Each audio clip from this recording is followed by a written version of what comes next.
안녕하세요. 써니TV의 최영선입니다. 안녕하세요.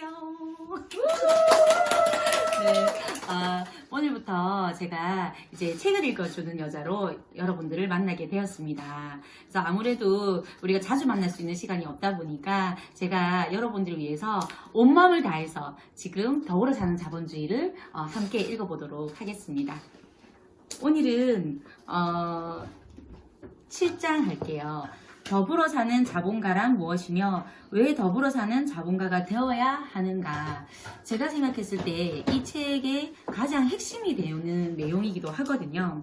그래서 우리는 더불어 사는 자본주의를 실천하는 것이 참다운 성공을 거두는 비결이라고 믿는다. 그러므로 우리는 우리 자신에게 다음과 같은 질문을 매일 자문할 필요가 있다. 직장 동료나 상사 및 고용주 혹은 종업원 고객 및 경쟁 상대자에게까지도 얼마나 동정적이었나, 그리고 동정을 베풀 경우 달라지는 것은 무엇인가. 여러분, 동정적이라고 하면 내가 저 사람을 불쌍하게 생각해야 되나? 좀 그런 생각이 드는데 이게 영어를 이렇게 번역한 내용이다 보니까 조금 어색할 수 있어요. 근데 동정심이라는 거는 이제 영어로는 compassion이라고 하고 자궁 안의 사랑을 말하거든요. 함께 아파하는 마음, 그 사람의 고통을 함께 아파하는 마음을 뜻해요. 그래서 우리가 타인에게도 이런 마음을 가졌을 때 세상이 점점 더 아름다워지지 않나라는 그런 생각을 하셨어요.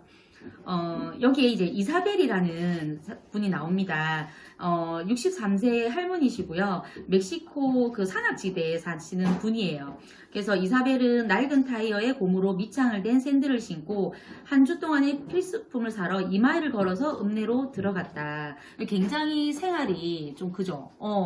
생활이 이렇게 조금 가난한 상태이신 거예요. 그죠? 그래서 세 줄 밑에 여러 세대를 거치면서 그녀의 가족과 친구들은 붉은 진흙을 반죽하여 타일 모양을 만들어서 물감을 칠하고 유약을 발라 가마에서 타일을 구워내는 일을 해왔다.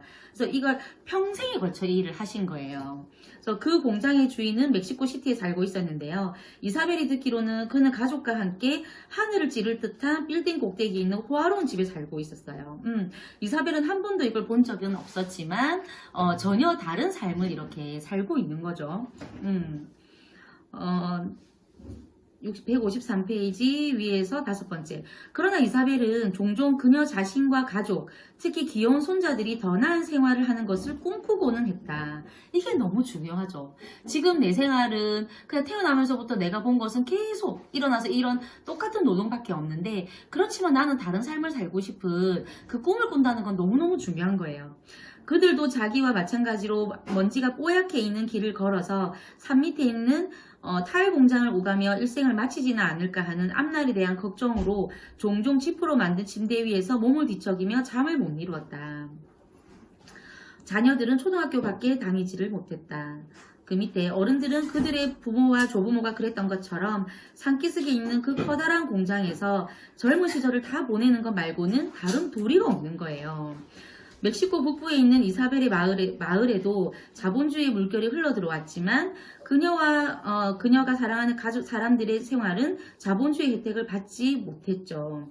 저는 어찌 보면 이게 우리 삶도 좀 비슷하지 않은가 생각이 들어요. 그죠? 그냥 어릴 때부터 그냥 이렇게, 그죠? 우리 그냥 있던 생활에서 생활하고 결혼해서 아이 낳고 그리고 고만고만하게 살다가 그냥 노후를 보내다가 그냥 하늘나라 가는, 거기에 어떤 꿈꾸기를 하지만 나도 저렇게 살 수 있을까 생각하지만 그냥 현실 생각하고 그냥 그 꿈을 다 접잖아요. 그죠? 그래서 나한테 그렇게 희망 같은 것도 없고 그렇지만 그냥 어쩌다가는 이렇게 침대를 잠 못 자는 날들이 있는. 그래서 저도 아메이를 하기 전에는 저희 이렇게 친한 사람들하고 연말에 모여가지고 모임을 하고 이렇게 하면 저는 그다지 특히 연말에 좀 더 그랬던 것 같아요. 늘 쓸쓸하더라고요. 함께 모여서 음식을 나눠 먹고 같이 아이 키우는 이야기를 하고 있지만 나는 내년에도 늘 똑같은 삶을 살 것 같았거든요.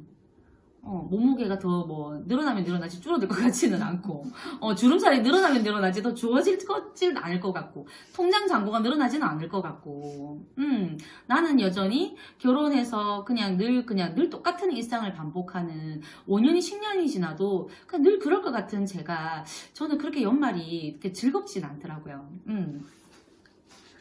자, 그래서 더불어 사는 자본주의란 무엇인가? 더불어 사는 삶이란 단지 슈바이처나 테레스 수녀 같은 사람에게만 해당되는 것일까요? 다음 페이지 위에서 두 번째, 이윤 추구의 개념과 더불어 사는 삶의 개념은 정반대 개념이 아닐까? 우린 대부분 이렇게 생각하죠, 그죠? 내가 다른 사람을 위해서 손해를 보면 그 사람이 이익이 가고, 내가 이익이 가려면 그 사람이 손해를 봐야 되고, 그런 생각을 보통 하잖아요, 그죠? 더불어 사는 자본주의란 모순되는 말이 아니다. 더불어 사는 것과 자본주의의 두 표현은 고용주와 근로자에게서 똑같이 적용되는 단어입니다. 더불어 사는 것은 모든 사람들의 이익에 부합한다. 더불어 살기를 타인의 고통이나 불행을 함께 나누고자 하는 감정, 그 고통을 완화시키고 원인을 제거하려는 욕구도 포함된다라고 정의하고 있어요. 더불어 살기의 반대는 무자비함이나 무관심입니다. 사전의 정의로 미루어 더불어 살기는 감정과 행동을 포함하는 것을 알 수 있어요. 우리 어릴 때 봤던 만화 피넛에 보면 스누피가 깜깜하고 폭풍이 몰아치는 밤에 눈으로 덮인 계집안에서 너무 추워서 이렇게 떨고 있는 거예요.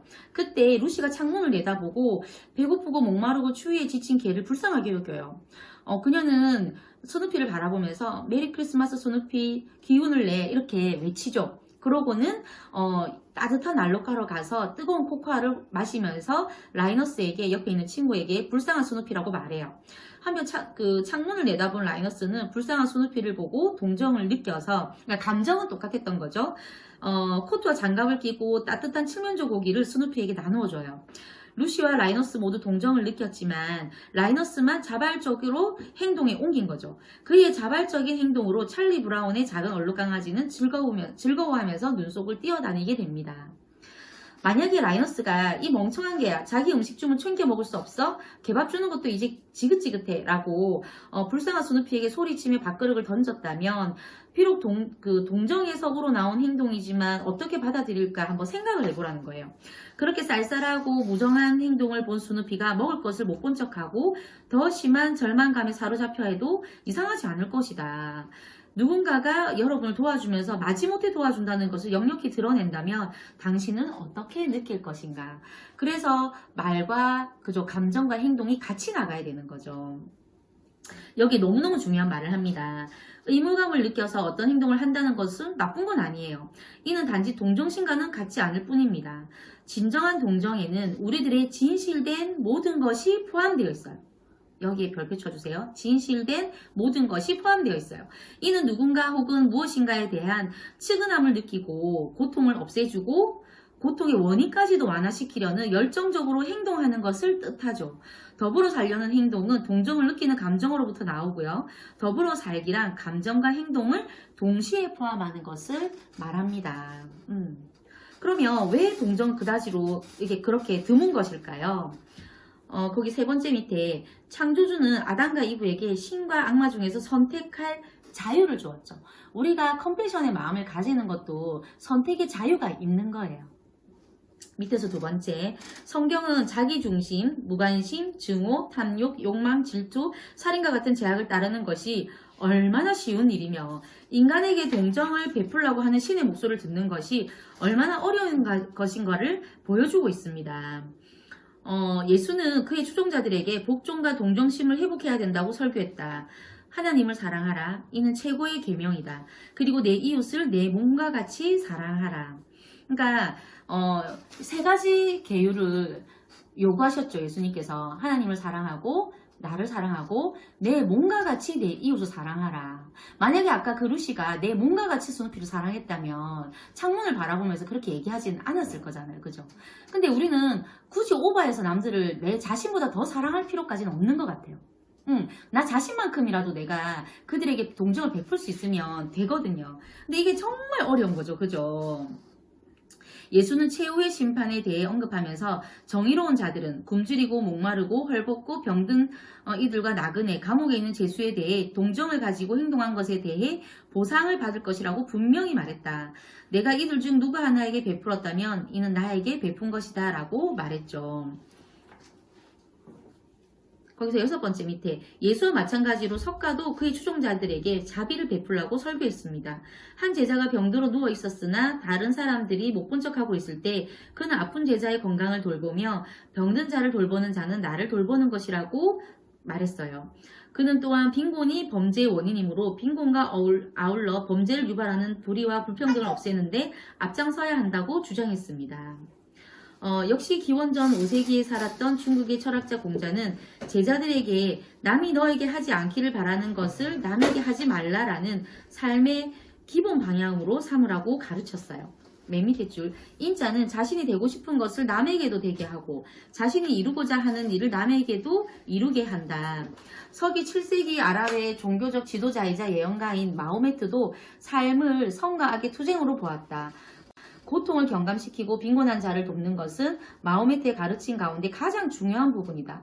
그는 빈곤한 자들을 적극적으로 돕지 않고는 기도와 같은 종교적 행위는 가치 없는 위선적인 것이라고 생각했다. 그러니까 실제적으로 우리는 행동을 해야 된다는 말입니다. 행동이 그만큼 중요하다는 거예요. 중간 밑에 유대 기독교 전통을 존중하는 우리들에게 신학 구약은 동정을 베풀라고 가르친다. 그러나 아직도 우리는 동정을 베풀지 못하고 있다. 동정을 행하지 못할 때면 우리는 신에게 용서를 구하고 다시 기회를 달라고 갈구한다. 밑에서 5번째, 신의 도시에서 신과 사탄 사이에서 갈등하고 있는 인간을 묘사하고 있다. 우리는 두 도시에 동시에 살고 있다고 그는 말한다. 인간은 나무와 돌로 눈에 보이는 도시를 만들며 동시에 신은 인간의 마음속에 눈에 보이지 않는 도시를 만듭니다. 인간이 만든 도시는 권력과 불안은 거짓된 가치 위에 세워져 있기 때문에 멸망하고 말지만 신이 만든 도시는 사랑 위에 기초를 두고 있기 때문에 영원히 존속할 것이다. 문제는 우리가 이 두 도시에 동시에 살고 있다는 것이며 사람들은 대부분 눈에 보이는 도시 때문에 눈에 보이지 않는 도시를 보지 못한다는 것이다. 그래서 저는 어린 왕자한테 그 여우가 했던 말이 다 커서 이해가 돼요. 정말 중요한 것은 눈으로 보이지 않는다고 했잖아요. 마음으로 보인다고 했잖아요. 그래서 이게 세상의 이치와 마찬가지라는 생각이 들고 이 사랑의 기초를 두고 있다. 결국은 우리가 함께 아파하는 마음은 타인에 대한 사랑에서 시작이 되죠. 그죠? 근데 결국은요.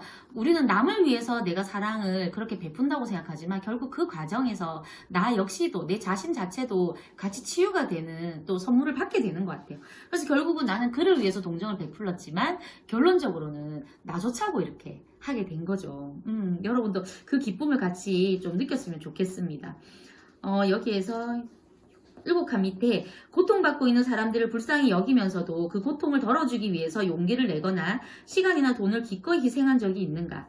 따뜻하고 안락한 우리의 거실에서 수누피가 무사하기를 기원하는 것은 폭풍을 뚫고 먹을 것과 담요를 가져다 주는 것보다 훨씬 쉬운 일이죠. 그죠?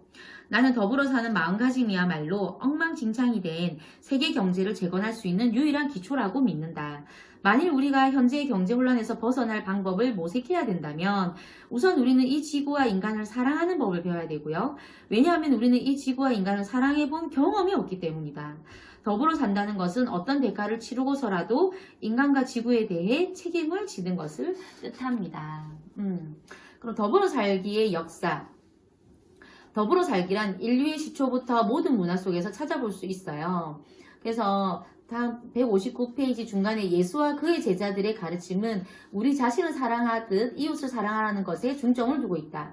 굶주리고 헐벗은 자에게 먹을 것과 입을 것을 주고 병든 자를 치료해주고 죽어가는 자에게 위안을 주라. 예수의 죽음과 부활 직후의 초기 기독교인들은 자발적인 기부를 통해서 교회 기금을 모금했고 이 기금을 이용해서 과부나 고아, 빈곤한 사람들을 보살필 집사를 선출했다. 후에 교구회는 교구마다 설립되었고 그 교구에는 독자적인 병원, 기금을 모으고 나눠주는 수혜기관, 고아원, 부모가 원하지 않는 아이나 너무 가난해서 키울 수 없는 아이들을 위한 아동보호기관 등이었다. 병원의 어원은 불어의 신의 호텔이었다. 이는 여러분이 알고 있는 병원이 아니라 가난한 사람들을 위한 안식처와 나그네를 위해 자선을 베푸는 장소였다. 그래서 이런 노력들이 있었기 때문에 지금 우리가 또 편리하게 살아가고 있는 것 같아요. 다음 페이지. 미국에서의 더불어 살기.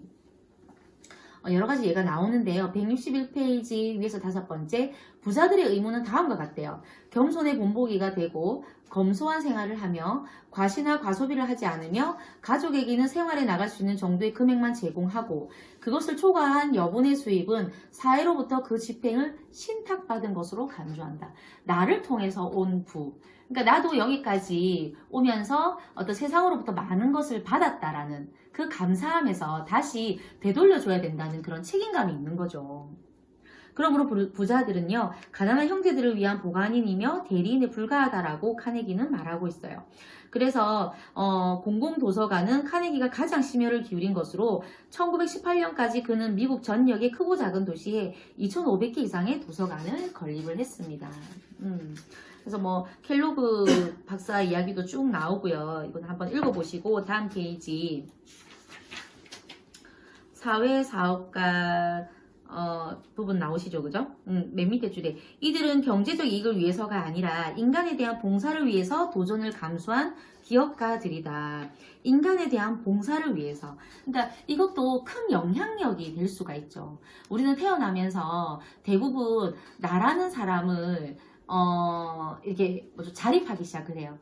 내가 먼저 자립을 하고, 우리가 함께 자립을 하고, 팀이 자립을 하고, 나라가 자립을 하기를 계속 영향력을 끼치는 거죠. 그죠? 그게 이제 그 경제적 이익뿐만 아니라 인간에 대한 봉사를 위해서 이걸 감수한다는 거죠.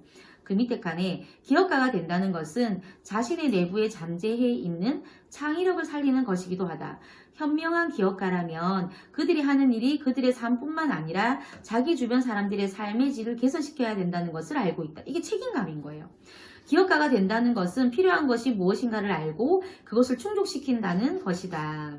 그죠? 세상에 필요한 서비스를 제공한 사람들이 기업가인 거죠. 세 번째 밑에 실제로 기업가 정신과 더불어 살기는 깊은 관계가 있고 또한 당연히 관계를 가져야 된다. 더불어 사는 자본주의자는 자기 자신을 기업가인 동시에 사회사업가로 간주한다. 경제적 이익을 위해 사업을 하지만 그 과정에서 그의 지침이 되는 것은 동정이다. 또한 일부 사회사업가들이 그들의 소환으로 일을 해나가지만 대부분은 더불어 사는 자본가들의 시간과 돈, 아이디어의 지원을 받아서 일을 해나가는 거죠. 쭉 다음 페이지 164페이지 메뉴에 나이팅게일은 부유한 가정 출신으로 일할 필요가 없었음에도 신으로부터 남에게 동정을 베푸는 일을 하라는 부름을 받았다고 생각했어요. 당시 진료소에서 환자들이 받는 형편없는 대우에 충격을 받은 그녀는 혼자 힘으로 환자 간호에 대한 전반적인 것을 개혁했다. 그녀는 높은 교육과 지성과 노력으로 여성의 역할에 대한 당시의 고정관념을 깨고 전 유럽과 영국의 존경을 한몸에 받는 인물이 되었죠. 165페이지 중간쯤에 내가 레이건 대통령에 보이죠? 내가 레이건 대통령의 에이즈 위원회에서 일하고 있을 당시 한 여성의 업종에 대해서 우연히 알게 되었다. 샌프란시스코에 있는 루스 블링커 할머니는 66세가 되던 해에 그녀가 할 수 있는 중요한 일을 발견했다. 1984년 그녀의 젊은 친구 중 하나였던 건축가가 에이즈로 목숨을 잃었던 거예요. 그녀는 에이즈가 얼마나 빨리 사람을 죽음에 이르기는가에 대해서 보고 공포심을 느꼈는데 어느 날 오후 그녀는 자기 친구가 너무나 쇠약해진 나머지 식사 준비도 할 수 없을 정도로 허약해 있음을 알았어요. 환자는 냉장고로 기어가서 음식을 꺼내 전자레인지에 데울 힘조차 없었던 거죠. 그래서 이 루스 할머니가 오픈핸드라는 조직을 설립을 해서 교회 지하실에서 음식을 만들어서 에이즈에 걸린 사람들에게 집으로 음식을 가져다 주는 일을 했어요.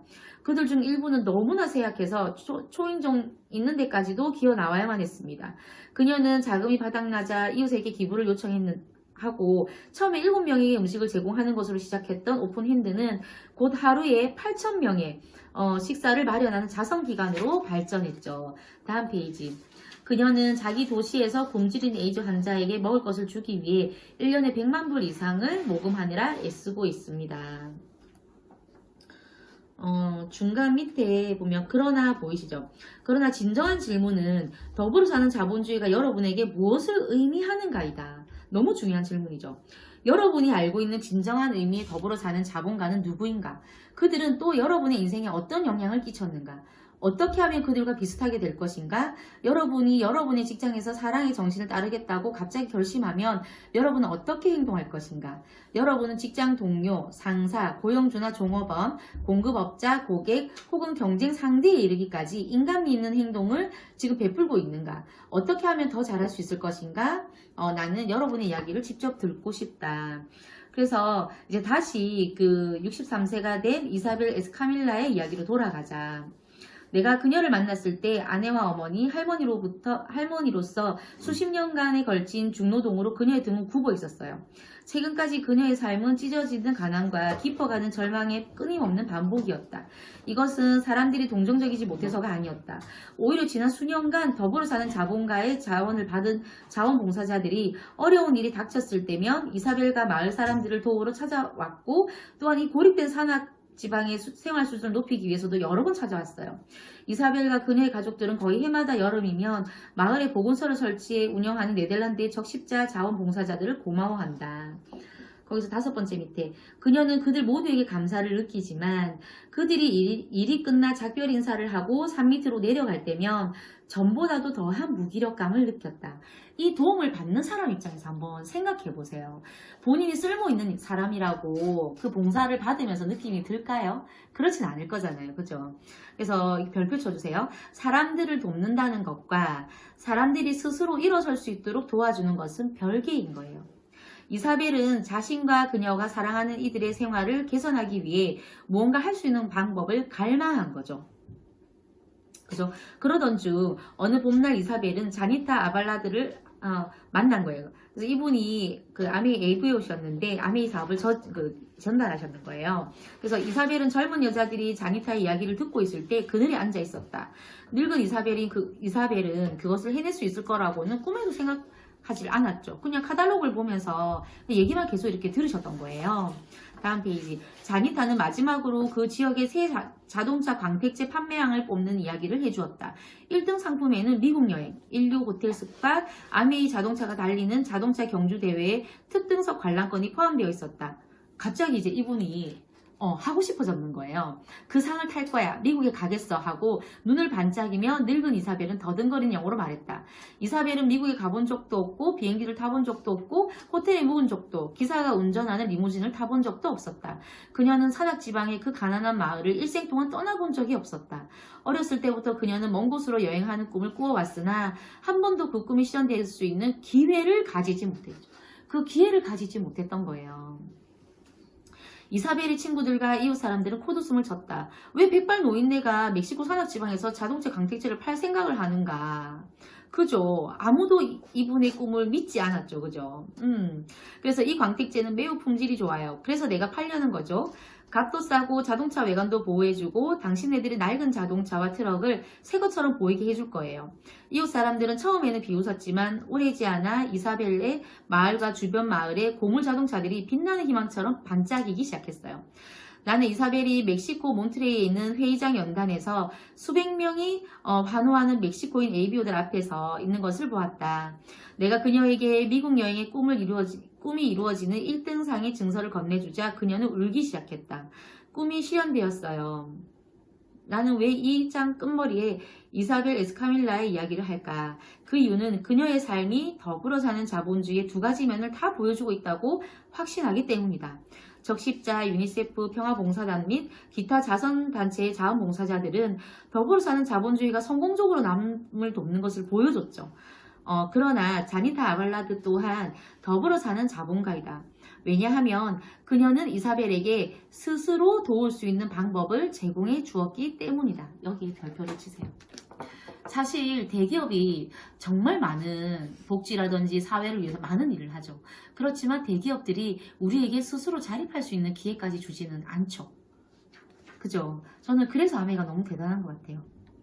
2번째 밑에 그녀와 함께 여행했던 사람들의 말을 빌리면 그녀는 여행 도중 내내 놀라운 눈으로 시종 미소를 지으며 여행을 했었다고 한다. 백발이며 아름다운 이 더불어 사는 자본가는 자신의 꿈이 더 많이 실현되는 것을 목격하며 그 과정에서 그녀의 자녀들과 손자들의 꿈이 실현되기를 도와주며 오늘도 멕시코 산악지방에서 열심히 일하고 있다.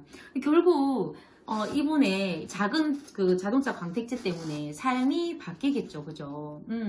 저도, 저희 스폰서님께서 2년 동안 저에게 이렇게 후원 활동을 오셨었거든요. 근데 제가 생각했을 때, 그냥 저는 정말 아이를 키우는 애기 엄마였단 말이에요. 근데 제가 사업적으로 뭔가 잘할 수 있을까는 저 역시도 믿지 않았고, 사실 주변에 아무도 저에게 네가 될 수 있을 거라고 You can do it이라고 말해준 사람이 없었어요. 그러니까 단 한 사람, 그 스폰서님이셨던 거죠. 근데 그분이 결국 2년 동안 그죠, 저에게 후원 활동을 하셨고, 제가 아메 시스템을 이해했고 5년 만에 다이아몬드가 됐고, 그래서 많은 인정과 보상을 받으면서 결국 제 삶이 이렇게 점점 바뀌어 가더라고요. 아줌마에서 CEO로 제가 바뀌게 됐죠. 삶이 바뀌었죠. 그래서 함께 스폰서님과 두바이 여행을 가는데, 그냥 제가 그렇게 기뻐하는 모습을 보면서 스폰서님은 이게 똑같은 마음을 좀 겪지 않으셨을까? 우리가 함께 더불어 사는 자본가가 된다는 그 기쁨을 느끼지 않으셨을까? 그래서 우리가 아메 그 플랜 안에 있는 우리가 윈윈이라는 이 플랜이 너무너무 값지게 느껴지는 것 같습니다. 여러분이 막상 아메를 하려고 했을 때 제품은 너무 좋은데 누군가에게 알릴 때 조금 부끄러운 마음이 들거나 그 사람의 어떤 편견 때문에 내가 조금 위축될 수도 있어요. 그죠? 근데 저는 모든 것은 내가 어떻게 해석하느냐에 따라서 다르다고 생각하거든요. 내가 이 현상을 어떻게 바라보는가. 나는 이 제품을 그에게 도움되는, 그죠? 그의 삶에 도움이 되는 제품으로 안내하고 있는가? 아니면은 나는 그냥 단순히 나의 매출을 위해서 이걸 내가 알리고 있는가? 어떤 것을 선택하든 여러분의 몫이에요. 여러분의 생각의 선택이 결국은 다른 삶으로 이끌겠죠. 그래서 저는 오늘 여기까지 하고 다음 시간에 또 만나 뵙도록 하겠습니다. 감사합니다.